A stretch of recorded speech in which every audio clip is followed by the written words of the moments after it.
There are a couple of things. Number one, that the government is not really able to project what it plans to spend, what it actually spends, and what it actually plans to collect. So it's more of a wish list. Some line items are outrageously ambitious, while others aren't. And then on top of that, once it presents that budget, there is feedback from the industry, there is feedback from political parties, and most importantly, there is feedback from the creditors. So that naturally leads to results in basically revisions in the budget. And we have seen that throughout the years, that whenever the budget is presented, shortly afterwards, there is a revision, there is a revised budget, which leads to major adjustments across line items. It's a bit funny because, I mean, where exactly are you putting up indirect taxes, right? A big source of that is imports.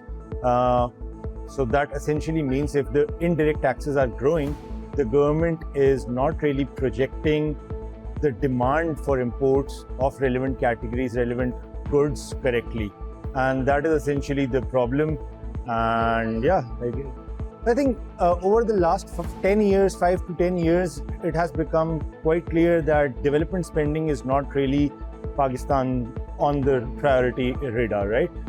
We have seen massive revisions in development spending. In real terms, it's a very tiny proportion now, roughly around 2.1%, 2% of the GDP. It used to be over 5% back in the day. Obviously, this is part of the story because we are talking about federal budget.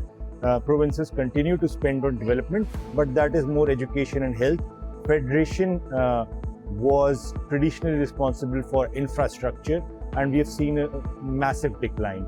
But to understand that, we need to get into the debt servicing and subsidies part. The explanation is, quite simple again. One part of the reason is that the PSEs and other state-owned entities, they haven't really been able to perform as the government projects them to.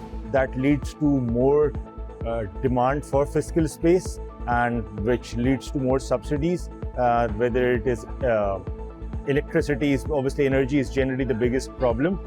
The second area is debt servicing, and there the government has not really, the fiscal policy has not exactly been in sync with the monetary policy, which leads to a broad understatement or overstatement of servicing costs. This should be, the idea is to ensure what does a budget do, right? In any corporate or government, the budget is supposed to be a guiding document. Let's forget for a second whether the budget is pro-industry or pro-people or pro-creditors or whatever. The bigger question is the budget credible enough or not? And the only way to assess that is the amounts they budget. Are they close to reality or not? And for that, we need to bring in some accountability. There needs to be, for instance, ministries that typically tend to overshoot their budget or underspend their budget need to be penalized. Similarly, the revenue collection targets, if FBR is projecting that they will collect 15 trillion and they end up missing every single month of collection targets, then there needs to be some accountability mechanism which could look like something that their share of development expenditure is cut accordingly. So there needs to be some accountability. Ministries need to get their expenditure from, at least part of it, from their own line items, rather than relying on a very centralized system of spending and disbursement.